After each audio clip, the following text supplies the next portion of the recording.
In terms of creating more elaborate provocations than 3 boomwhackers on the floor, I want to share with you one of my more successful ones.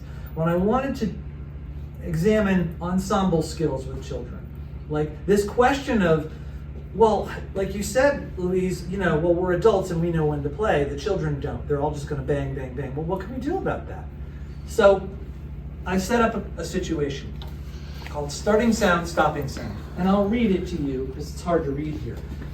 At the beginning of class, I asked the children, if you had an instrument and you could start when you wanted and you could stop when you wanted, how would you know when to stop? And the class almost unanimously, and that's all I asked. I just asked that question. They all said, when the teacher says stop, and I remember I asked them, you guys said you can start when you want, you can stop when you want. How do you know when to do it? You know when the teacher tells you, okay? And I explained it again to them. It's up to you. They still said, the response didn't change. Even when I explained explicitly, you have the power to decide. They said, when the teacher tells you. Okay, so then we played some games.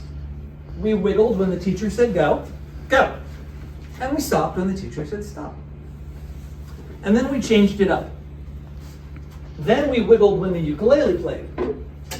And we stopped when it stopped. But then I said, all right, now I want you to wiggle when the ukulele stops. And I want you to be still when it plays.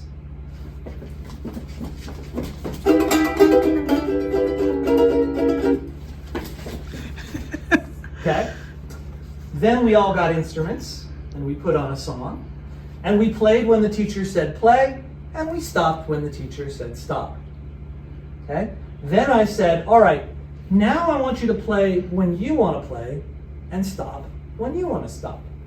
And these are all pictures, of course, of them in this process.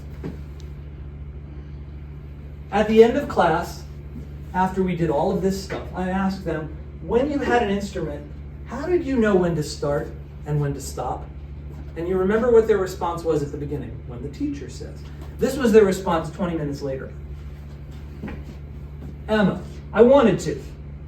Lucas, to look at my instrument. Ella, I wanted to do it again and again and stop like a pattern. Phoebe, I'm tired. Blake, because I stopped like a pencil. Cora, when Nora stops. Nora, when Cora stops. Antoine, I stopped because of my plan. Thomas, I stopped because of my plan to never stop.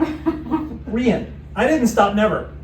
Amelia, I stopped because the music stopped. Grady, you could stop when you wanted and play when you wanted. Hunter, we stopped when we turned the music off. Millie, you can stop when everyone is dancing. Grady, when we wanted to. Maggie, when I wanted to. Bowen, pass it to your friend. Finn, quick, then slow. Cecilia, put it on the floor. Sarah Kate, I decided when I wanted to and when I didn't. Ben, I step on the circle. There's a rule. Richard, when I went around the carpet, I stopped. When I went on the carpet, I played. Again, he created his own rule. Penny, in the green parts, I stopped. 20 minutes later from when the teacher says.